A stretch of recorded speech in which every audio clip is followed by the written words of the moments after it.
Okay, so I am going to define a new class. This is just going to be a very simple one uh, as an example, and it's going to be location. Now, especially in gaming, but in graphics in general, we use locations a lot. In a 2D game, it's just X, Y coordinate. So if this is the screen, it's a little different than what you're used to from math class. We start in the top left corner instead of the bottom left corner, and as you go down, y goes up. So for example, this would be the point 5, 1. So to store points or locations, I really just need to store two integer values, an x and a y. And that's the class that I'm going to create is going to be I'm going to call it location. So we're creating a new user data type named location. And initially anyways, it's just going to have two public members. So I'm going to use the public keyword, and everything that comes after that is going to be public. I'm going to make these x and y integer, so I'll call it x underbar and y underbar, and by convention we always name our class members have an trailing underbar. Okay, so it's that simple. I have a class with two members. They're public, so I can access them directly from my program.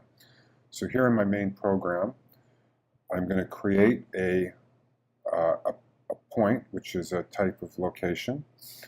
So I use the word location, which is the name of my new user-defined data type. It's the class location, and I'm just going to call my variable point. So I've created a new variable called point that's of type location. It holds a location. And now I'm going to say point dot x underbar y is equal to 5. So the x value is 5. And point dot y is equal to 1. So the y value is 1, just like in the picture I just showed you. So I'm accessing the members. I use that dot notation. Point is the object I've created. X is one member and y is another, and I'm setting them equal to 5 and 1. So just to demonstrate that, I'll output a message saying what that point is.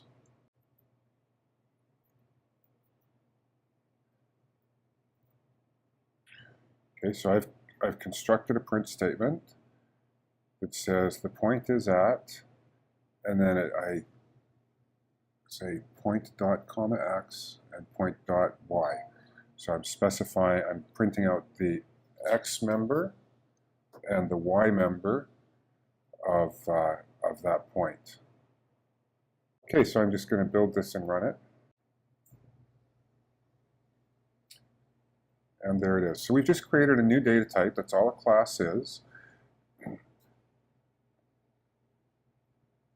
And the format, the way I declare a class, is I specify the keyword class, saying I'm about to create a new data type. The data type I'm creating is going to be called location. By convention, I always start that with a capital letter. That's so that it stands out as a user-defined data type in my code. And this location data type that I'm defining contains two members. They're both integers. One is called x and the other is called y. Well, x underbar, y underbar. And so now I can use that data type location that I defined just like any other built-in data type. So instead of saying int x and int y, I just say location point. I'm defining a new location object whose name is point, and then I'm using it. Okay, that's the first step. The only thing is now what I'd like to do, I want to add some behavior. I want to add some methods or some functions that this class can do. And what I'd like to do is make these members private. I don't really want users of my class to be able to directly update my point. I want them to have to go through what are called, what we've been talking about, getters and setters. So I'm going to create methods, which are functions that the user of this class can call to set the value of x and get the value of x, set the value of y, and get the value of y. So I'm going to say set, or pardon me, it's going to be a void function. That means it returns nothing. Set x, which is going to set my x value. I'm going to have to pass it the value that I want to set x to. And that's going to be an integer.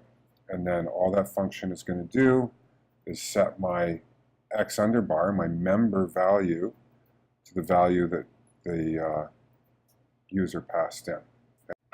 Okay, so here I have now created a set and get function for x and a set and get function for y. I changed the parameter name to be temp just to make it really clear that that's different from the member values x and y. So the temp is an integer that's passed as a parameter when I call the set x function. Likewise, temp is a parameter that's passed. It's an integer parameter when I call set y. And it's used to set those private member values. Okay, so just to recap now, we started out with a class that had only 2 members, and we used it in the main program. We created a object of type location called point, and then we set the x and y directly using the dot notation to access those members directly. Now you can see there have little red squiggles under them now because I made those private. If I make them back to public, I'll just comment out that word private, you'll see those squiggles disappear.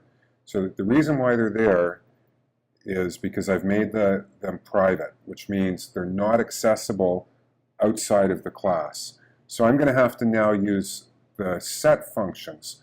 So instead of just directly modifying that member, I use the set x function to set x to 5, and I use the set y function to set y to 1. Now these are what are called member functions or methods. So these functions belong to the object point, and they're executed on this object. So I'm setting the x for this specific instance of point to 5, and I'm setting the y for this specific instance of point to 1. Likewise here, when I was outputting, I was directly accessing. I can't do that anymore. I have to use the get x function to get the x value, and the get y function to get the y value. Okay, so now we can build this and run it. And the output will be exactly the same. The only thing that's changed is instead of accessing those members directly, I've made them out of bounds by calling them private, and I've provided these functions, methods, that allow you to do that. So I create this location called point, and I set the location's x value to 5, the y value to 1, and then I call get x and get y to show what the location is. Okay, so now, you know, most of the time when I'm creating a point, I'm going to know the x and y value at the same time. So why don't I create a function, a method, that sets them both? So I'll call that set xy. And this one is going to have 2 parameters. I'll call them temp x and temp y. Okay, because I'm going to create, this is basically a convenience function for the user. that allows them to set both the x and y in one function call.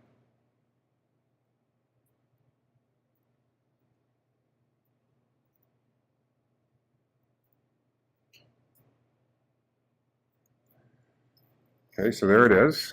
And I have two parameters, and then I just use the temp x parameters to set the x member value, and the temp y parameter gets assigned to the y member value. So now I'll go down to my point, and instead of doing this set x and set y,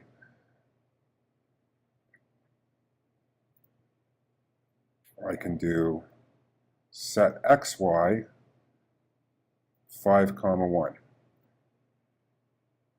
I'll build that and run it.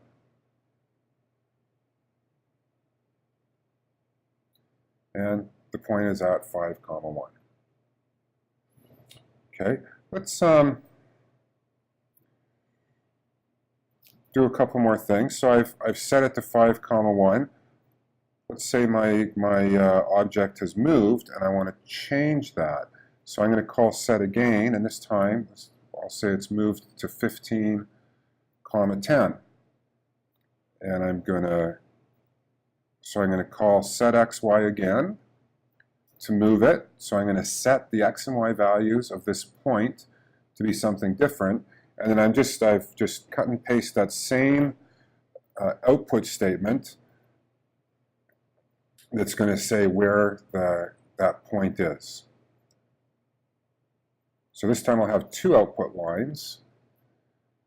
So I create a location object called point. I set the point's location, x and y values, to 5 and 1, and then I print them out, and it prints out as 5 and 1. And then that same point I call the set method on again, setting the x and y values both at the same time, and it gets set to 15, 10. I call that print statement, and again the point is at 15, 10. Let's make another change. Now let's say this time I'm only moving in the x direction. So I'm going to say I'm only going to set x. So I'll say set x equal to, let's say I moved backwards, 10.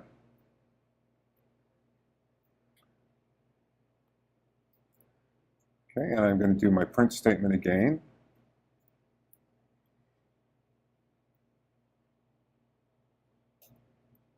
Okay, so I'm going to create a point, set its xy values to 5, 1, print out or report where it is.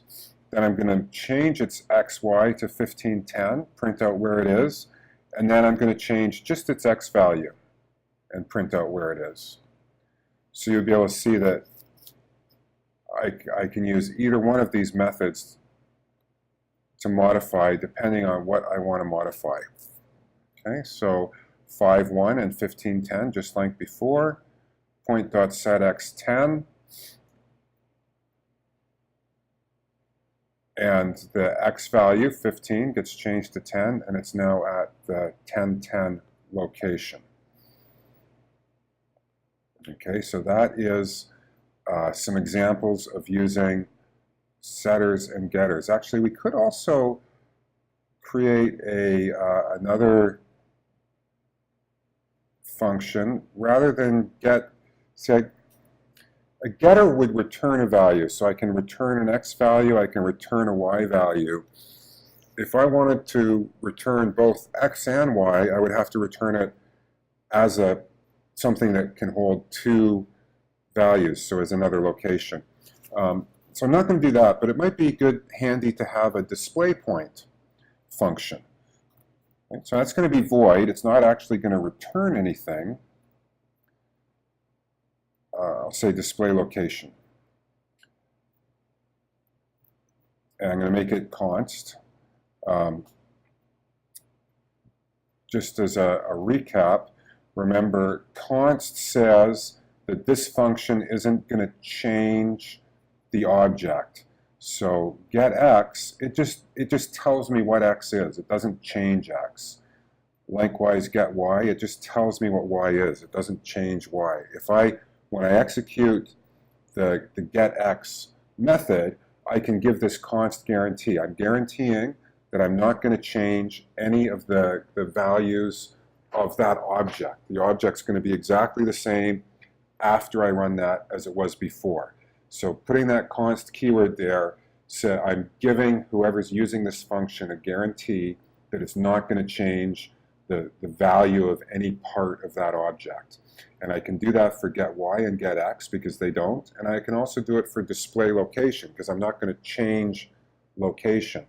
I can't do it for any of my set x, set y, or set xy functions because the whole point of those methods is to change something about the location object. So this is output, so I'm just going to use, this is a good output line. I'm just going to use this exactly. So now I have this display location which just says the point is at, and I don't have to specify, I don't have to name the object that I'm talking about. I'm inside the object.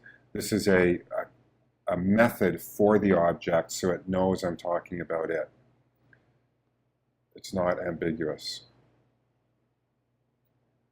Okay, so there it is, and I can replace these big long print statements with just point dot display location.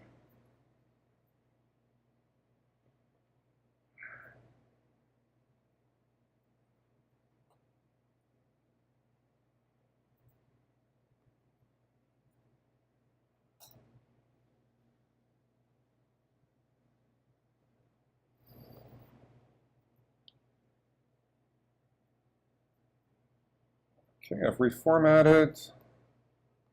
I'll build and run, and as expected, it really works just the same because it's that same output line I used. I've just made it something that my location can do.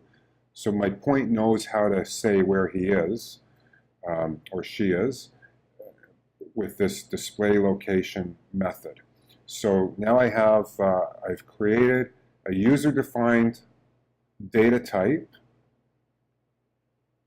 called location, and that location stores an x and a y coordinate. It can tell me where I am on the screen or in the 2D world.